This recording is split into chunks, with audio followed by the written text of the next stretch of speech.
I first understood that something irreversible had happened the moment I realized I was afraid to be seen, not because of what I was wearing, but because of what it had finally forced me to admit. The mirror in the spare bedroom was narrow and slightly warped, the kind meant more for checking posture than identity, and yet it held me with an authority I couldn't argue with. I didn't recognize myself there, not in the melodramatic sense people use when they mean surprise, but in the quieter, more unsettling way that comes when a long-running internal argument suddenly goes silent. I stood still, hands loose at my sides, heart moving with a steadiness that felt undeserved. The clothes themselves were unremarkable, chosen less for beauty than for fit, for the way they didn't resist me. What unsettled me was not lace or fabric or silhouette, but the relief. The absence of strain. As if I had been holding my shoulders an inch too high my entire life and only now let them drop. I had not planned this moment. That mattered to me then, and maybe still does. It wasn't the culmination of a fantasy or a secret ambition carefully fed over years. It came from a chain of decisions that felt practical at the time, even responsible. I was helping someone. I was filling a gap. I was being useful. Those were the stories I told myself because they were respectable, and because respectability had always been my shield. If I could justify my actions as sensible or necessary, I didn't have to interrogate the feelings that followed them like shadows. Her idea, though I wouldn't have called it that then, entered my life in the form of an offhand suggestion, spoken with the confidence of someone who had already decided. She had a way of doing that, presenting conclusions as if they were observations, as if resistance would only prove you hadn't been paying attention. We had known each other long enough for that dynamic to feel normal. Long enough that I trusted her instincts more than my own, especially when it came to social things, presentation, the invisible rules that govern how people move through the world. I was the one who stayed behind the scenes, who learned the rules by watching others break them. It started small. Borrowing an item because it was convenient. Standing in for someone else because I happened to be there. The kind of compromises that don't feel like compromises because they don't ask you to give anything up, at least not immediately. Each step came with a reason, and each reason made sense in isolation. That was the danger of it. There was no single moment I could point to later and say, that's where I lost control.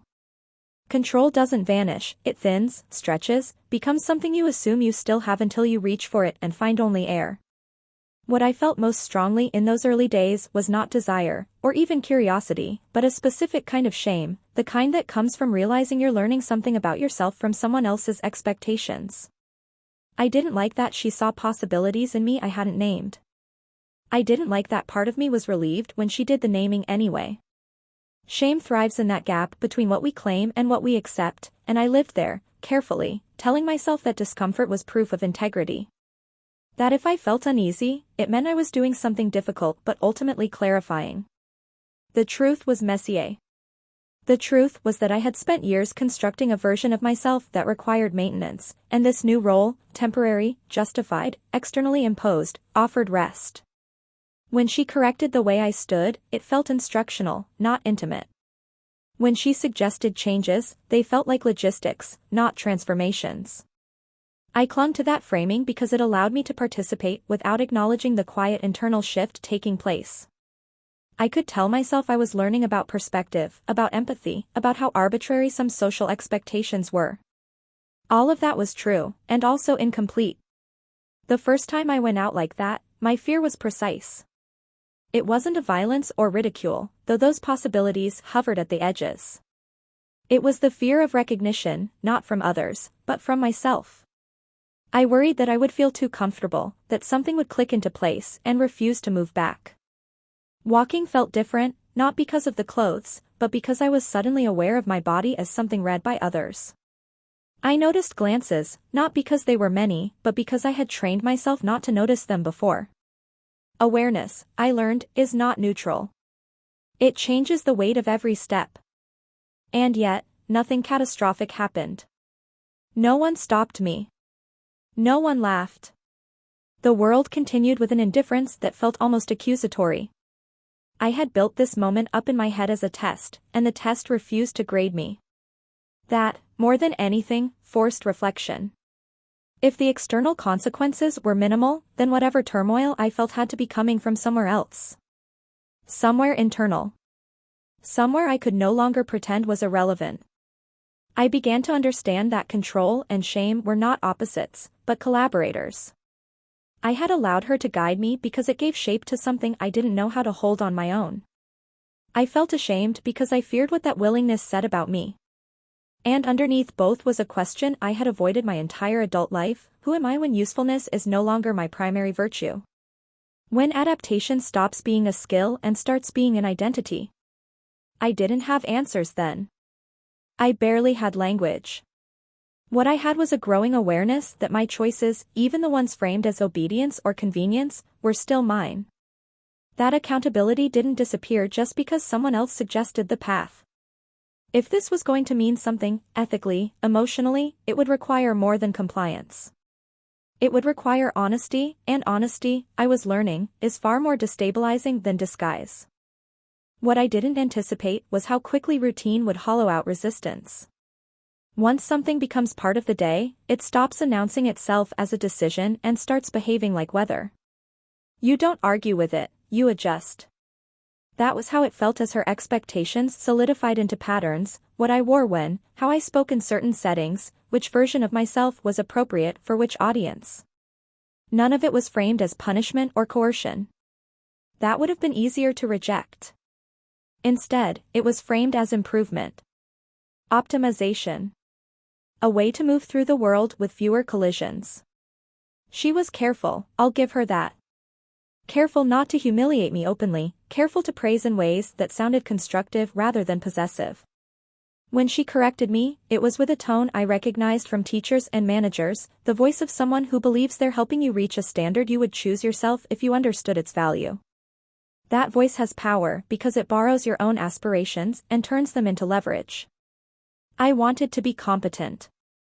I wanted to be adaptable. I wanted, above all, to not be a problem. At first, the shame stayed close to the surface.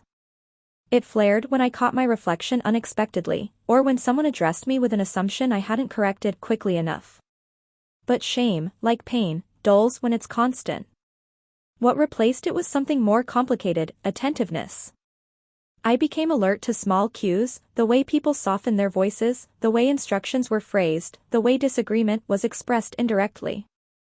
I began to see how much emotional labor was embedded in ordinary interactions, how often harmony was maintained by someone choosing accommodation over assertion.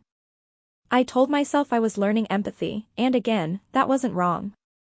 It just wasn't the whole truth. The whole truth was that I was changing the way I measured myself. Before, my sense of worth had been tied to reliability and restraint. Now it was being recalibrated around responsiveness. How well I listened.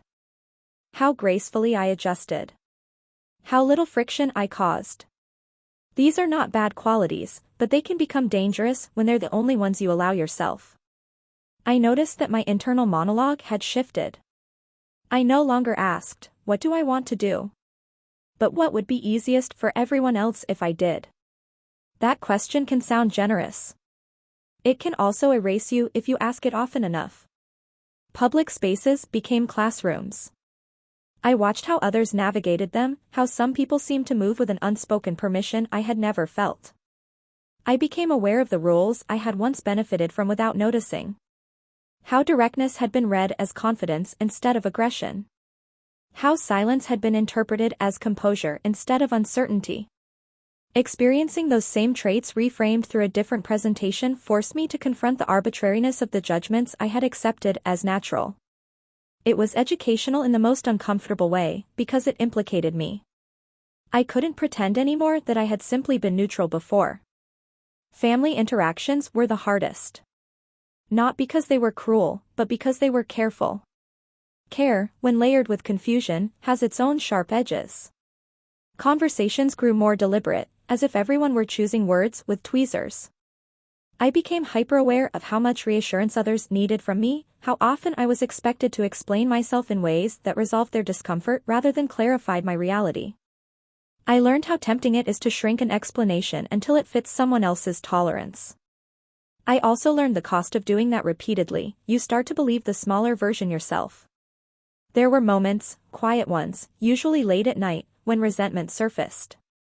Not explosive, not dramatic, just a low-grade bitterness at how little space I felt entitled to take up. I resented her, sometimes, for recognizing something in me I hadn't been ready to face, and for shaping it according to her understanding rather than mine. But resentment, like shame, is often a misdirection. Underneath it was fear. Fear that if I stopped cooperating, the fragile coherence I had built would collapse. Fear that asserting myself would reveal I didn't know who that self was yet. The moral questions crept in slowly. Was I being honest, or just compliant? Was I exploring identity, or avoiding responsibility by letting someone else lead? At what point does adaptability become abdication? These questions didn't have clean answers, and that unsettled me. I had grown used to moral clarity being something you could arrive at by thinking hard enough. This was different. This required me to sit with ambiguity, to acknowledge that good intentions do not absolve you from examining impact, on others, yes, but also on yourself. What surprised me most was how much strength it took to remain gentle. To not harden in response to misunderstanding. To resist the urge to simplify my story into something palatable. Gentleness, I learned, is not passivity. It is an active choice to stay open when closing off would be easier. And it demands energy. There were days I felt depleted, not because of any single conflict, but because of the cumulative effort of being seen and misseen at the same time. Still, there were moments of clarity that felt like gifts. Times when I recognized myself not as a role I was playing, but as a person learning, imperfectly, to align action with awareness. Those moments didn't come with certainty or pride. They came with a quieter satisfaction, the sense that I was finally participating in my own life rather than managing it from a distance. I began to understand that whatever this transformation was becoming, it could not remain something that merely happened to me. If it was going to have integrity, I would have to claim authorship, even over the parts that made me uncomfortable. Especially over those parts. Growth, I was realizing, isn't about becoming someone else. It's about taking responsibility for the selves you discover along the way. The realization that I could no longer pretend this was temporary arrived without ceremony. It didn't announce itself as panic or revelation. It came as fatigue. A specific, bone-deep tiredness that had nothing to do with sleep and everything to do with maintenance. I was exhausted from managing versions of myself, from anticipating reactions before they occurred, from editing my words mid-sentence to keep them within an acceptable emotional range. The effort had become constant enough that I stopped noticing it until I imagined, briefly, what it would feel like to stop. That thought scared me more than any confrontation ever had. By then, my days had developed a strange duality. On the surface, I was functioning well, better than before, some might have said. I was more attentive, more emotionally literate, more considerate. I listened instead of waiting to speak. I noticed when people were uncomfortable and adjusted accordingly. These were qualities that earned approval, and approval is a powerful anesthetic. It dulls the discomfort of self-examination by offering immediate reassurance that you're doing something right. But beneath that approval was a growing awareness that I was being shaped faster than I was understanding myself. I began journaling, not out of discipline but out of desperation. I needed a place where my thoughts didn't have to be useful or kind or instructive. Somewhere I could admit confusion without resolving it. What emerged on those pages wasn't a clear narrative of identity, but a map of contradictions. I wrote about how exposed I felt in public and how invisible I felt in private.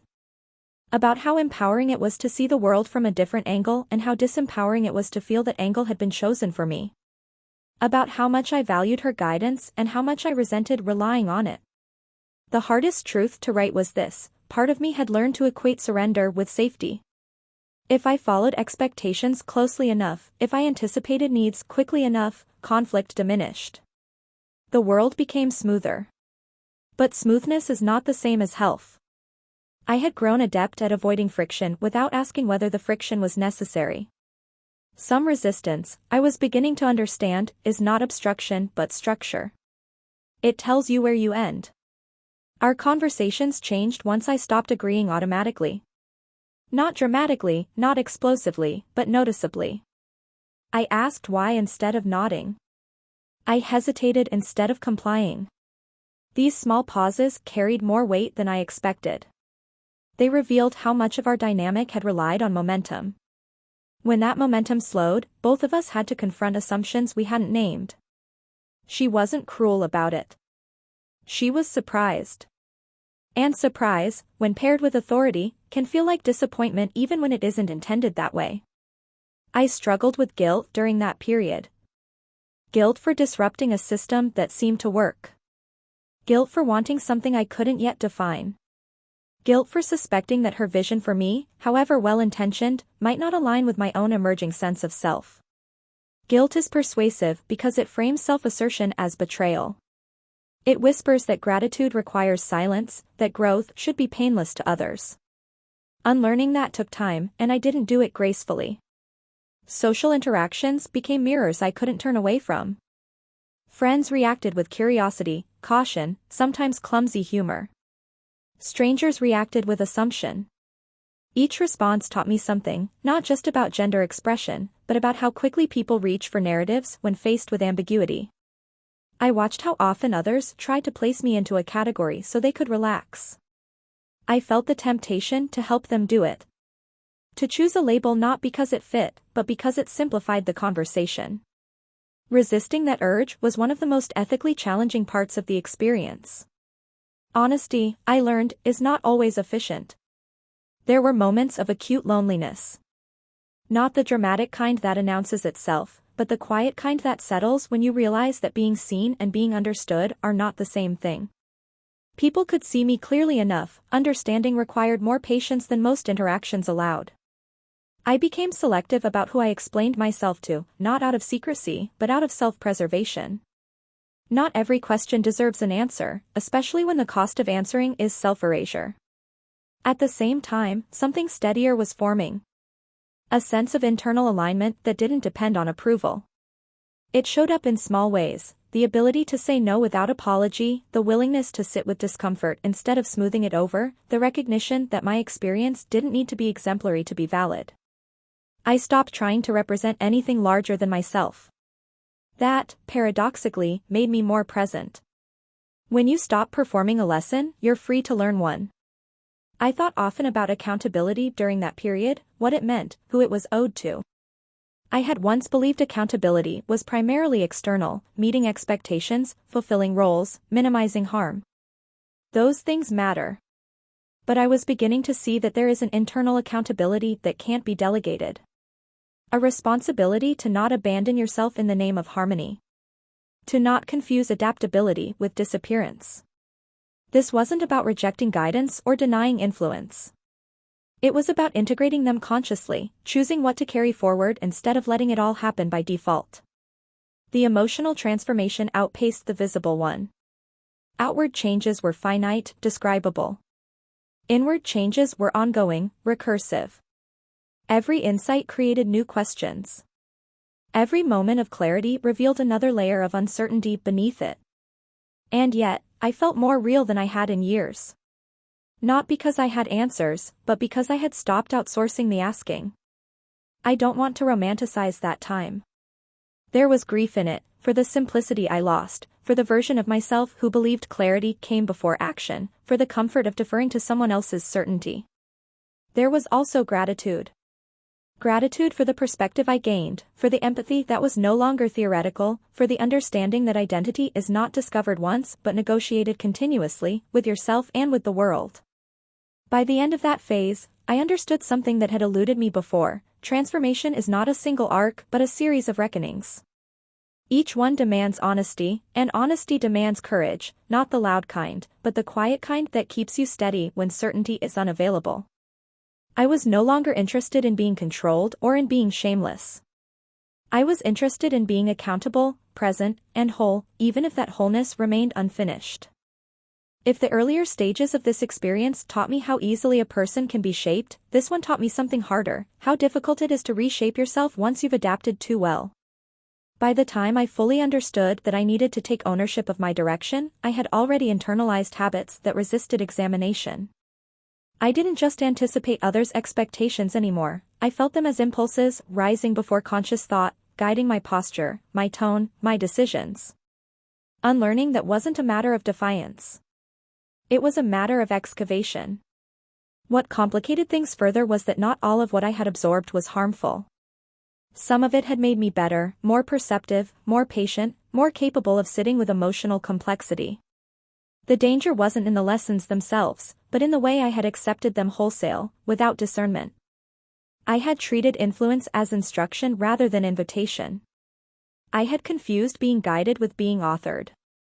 Now I had to separate the two, and separation is rarely clean. My relationship with her entered its most difficult phase then, not because of conflict, but because of recalibration.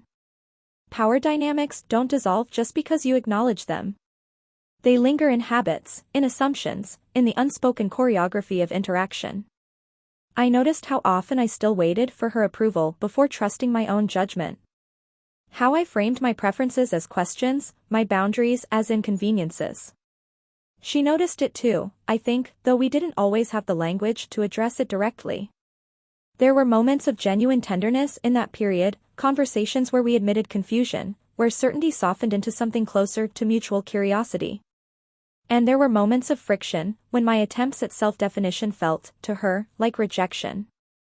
I had to learn that asserting yourself will sometimes disappoint people who benefited from your flexibility, even if they never intended to take advantage of it. That realization hurt more than I expected. It challenged my belief that kindness and self-respect always align neatly. Sometimes they require negotiation. Sometimes they require loss. Outside that relationship, the world continued to test me in quieter ways. I became more visible, not just in presentation but in presence. People responded to me differently, not always worse, but differently enough that I couldn't ignore the pattern. I saw how authority was granted or withheld based on subtle cues. How assertiveness was interpreted through lenses I had never had to consider before.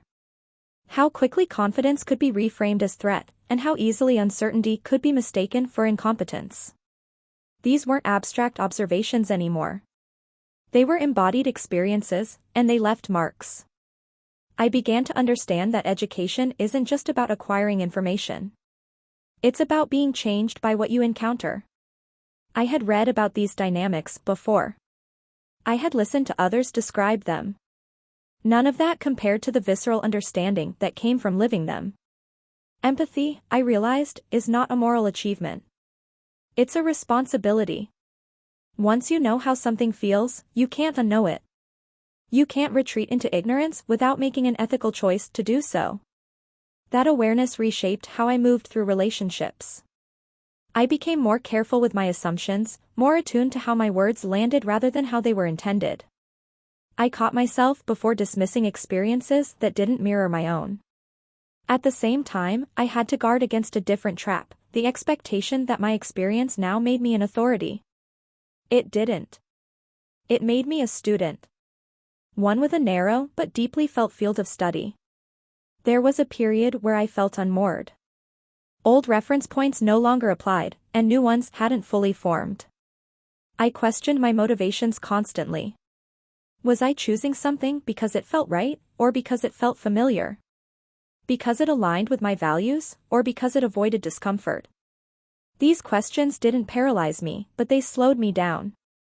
They forced deliberation where I had once relied on instinct, and instinct, I was learning, is often just habit wearing the mask of truth.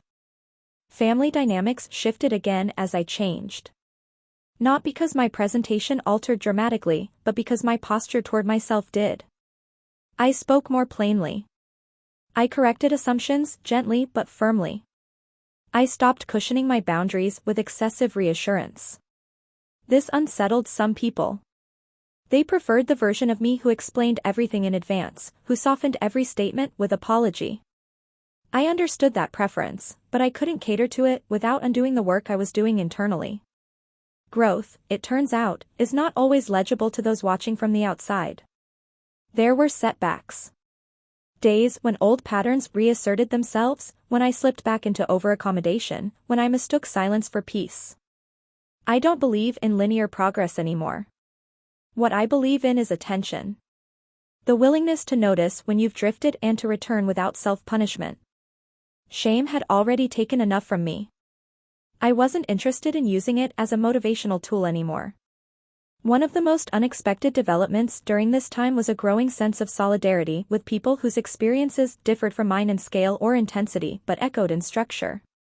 Stories of navigating misrecognition, of balancing authenticity with safety, of negotiating visibility in a world that prefers clarity over nuance. I listened more than I spoke. When I did speak, I tried to do so without claiming universality. My story was mine. Its value lay not in how representative it was, but in how honestly it was told. The concept of control, which had once loomed so large, began to lose its grip on me. Not because I had reclaimed it in some triumphant way, but because I had redefined it. Control was no longer about managing perception or minimizing risk. It was about consent, internal consent. About choosing actions I could stand behind, even if they were misunderstood. About accepting that some outcomes are unpredictable, and that avoiding all vulnerability is not the same as being safe. I also had to confront the parts of myself that had welcomed being directed. That had found comfort in structure, even when that structure limited me. There is no growth without reckoning with complicity, your own, not just others. I had to forgive myself for what I hadn't known, and hold myself accountable for what I now did. That balance, between compassion and responsibility, became the ethical center of the experience. By the end of this phase, I felt neither resolved nor lost. I felt engaged. Invested. A participant rather than a subject. The transformation, I realized, was not about crossing a boundary from one identity to another. It was about developing the capacity to live with questions without outsourcing them, to carry complexity without needing it to collapse into certainty. That capacity didn't make life easier, but it made it truer. By the time I reached what I now think of as the fifth movement of this experience, the question was no longer what is happening to me, but what am I going to do with what I now know? Awareness, once gained, has momentum. It pushes forward whether you're ready or not, and if you don't guide it, it guides you. I had spent so long reacting, first resisting, then adapting, then recalibrating, that the idea of deliberate direction felt almost foreign. Choice, I realized, can feel heavier than control ever did. What complicated that choice was grief. Not the obvious kind, not tears or dramatic loss, but a slow recognition that I could not return to who I had been before, not because I didn't want to, but because that version of me no longer made sense. I had lived for years under the assumption that my internal world was largely irrelevant as long as my external behavior met expectations. That belief had kept me functional, respectable, and profoundly disconnected. Letting it go meant mourning the safety of emotional distance. Distance, after all, protects you from disappointment as much as it protects you from pain. I noticed how often people asked me questions that weren't really questions. They wanted reassurance that things were settled, that I had reached a conclusion they could understand. Ambiguity makes people uneasy, and I understood that instinct intimately. I had lived by it. But I could no longer offer the neat answers they wanted without betraying my own process. So I learned to say things like, I'm still figuring it out, and to sit with the discomfort that followed. That discomfort wasn't just theirs. It was mine too. I had been trained to resolve tension, not inhabit it. The most challenging conversations were with people who cared deeply about me. Their concern was genuine, and that made it harder to navigate. They wanted to protect me, from judgment, from instability, from choices they feared would make my life harder. I wanted to honor that care without allowing it to override my agency.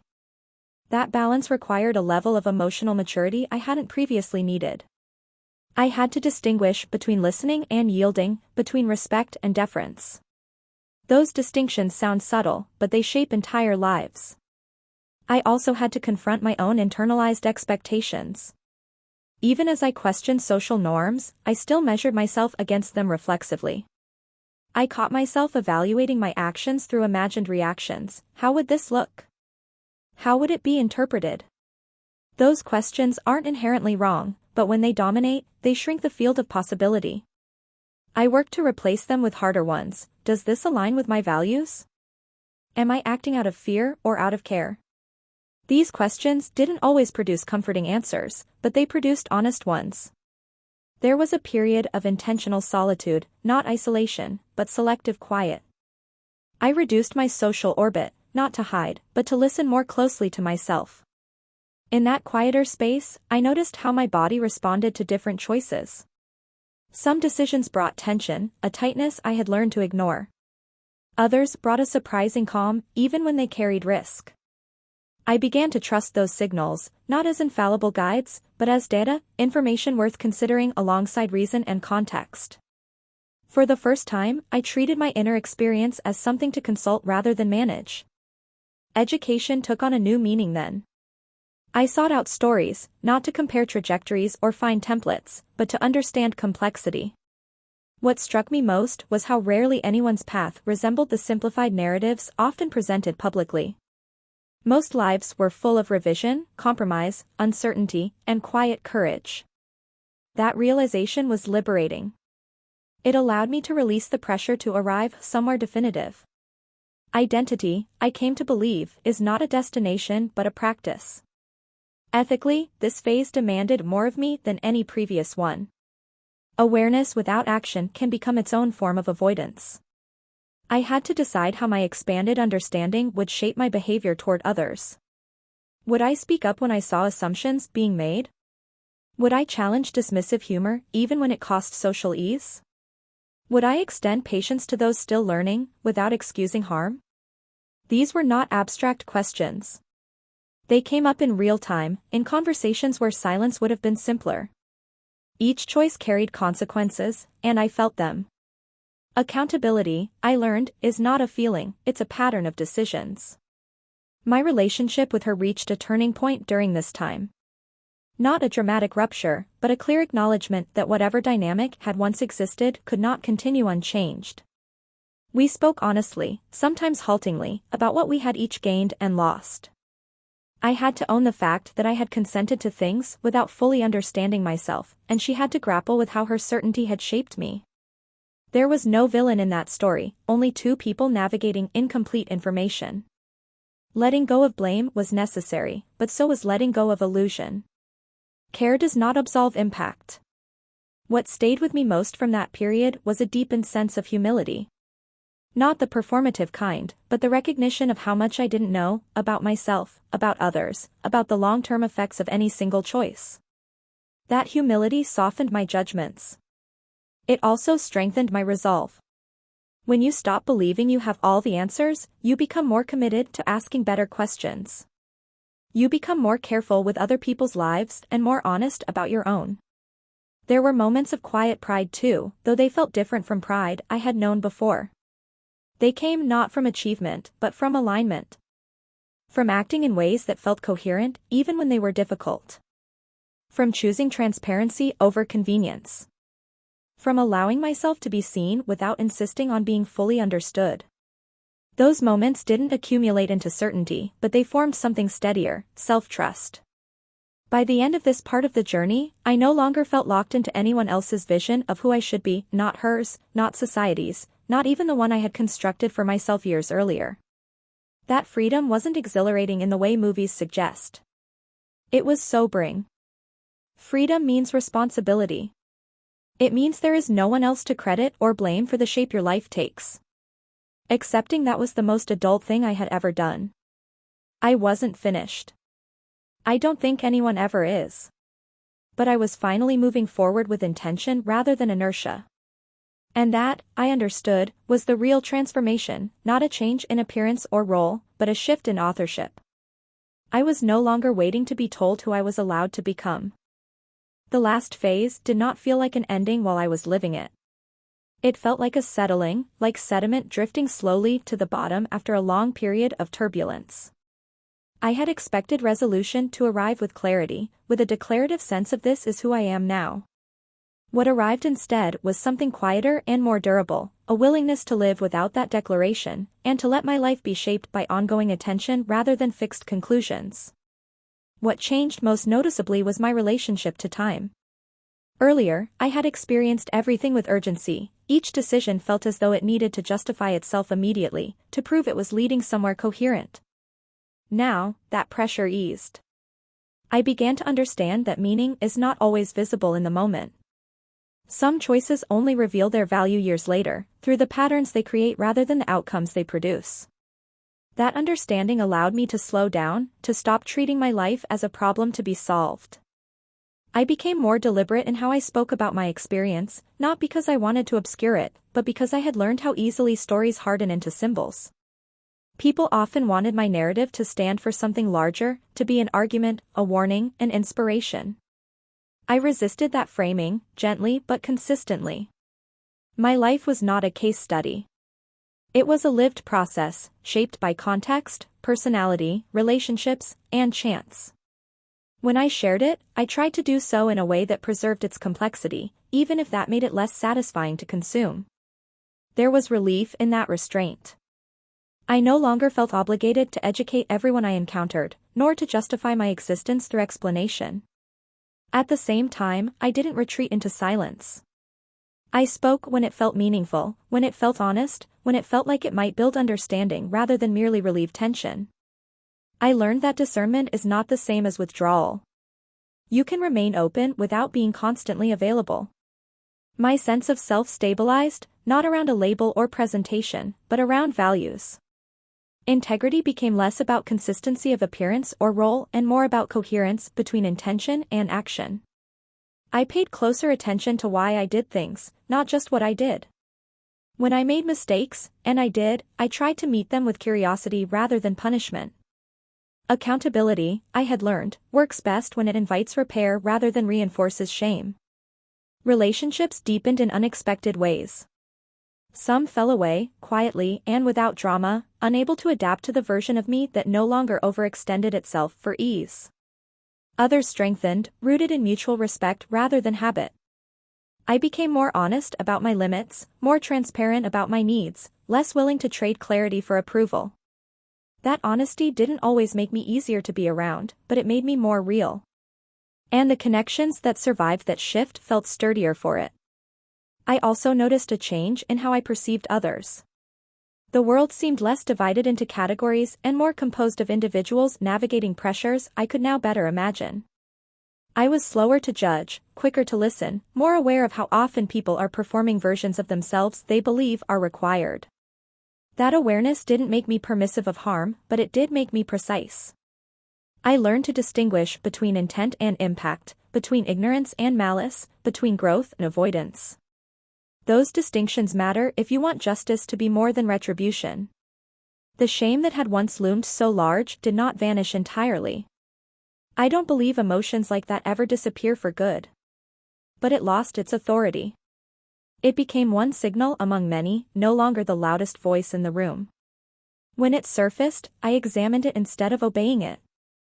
I asked what it was protecting, what fear it was pointing toward, what belief it was trying to enforce. Often, it turned out to be guarding an old rule that no longer applied. Recognizing that gave me choice. Control, too, took on a new meaning. I stopped thinking of it as something to possess or relinquish. Control became relational, something negotiated moment by moment between myself, others, and circumstance. Some things were within my influence, many were not. Accepting that distinction freed up energy I had spent trying to manage outcomes instead of tending to process. I focused less on how I was perceived and more on whether I was acting in good faith. There were still risks. Visibility always carries them. But I no longer experienced risk as evidence that I was doing something wrong. Sometimes risk is simply the cost of living honestly in a world that prefers predictability. I learned to assess danger without letting it dictate my values. Safety matters. So does truth. Balancing the two is not a formula, it's a practice, revised continuously as conditions change. What I carry with me now is not certainty, but steadiness. A sense that I can meet myself where I am without needing to rush ahead or retreat backward. I understand my past choices with more generosity, not because they were flawless, but because they were made with the information and capacities I had at the time. I also understand my responsibility moving forward, to act with awareness, to remain open to revision, and to remember that growth is not a performance. If this story has any lesson, it is not about transformation as spectacle or confession. It is about attention. About what happens when you stop outsourcing your inner life and start listening to it, even when what you hear complicates your plans. It is about recognizing that identity is not something you prove, but something you practice, through honesty, through accountability, through the daily work of aligning who you are with how you live. I am still learning. I expect I always will be. But I am no longer locked into a role defined by fear or convenience. I am no longer mistaking silence for peace or compliance for virtue. What I have now is not an answer, but a relationship, with myself, with others, with the uncertainty that comes from taking life seriously. And that, finally, feels like enough.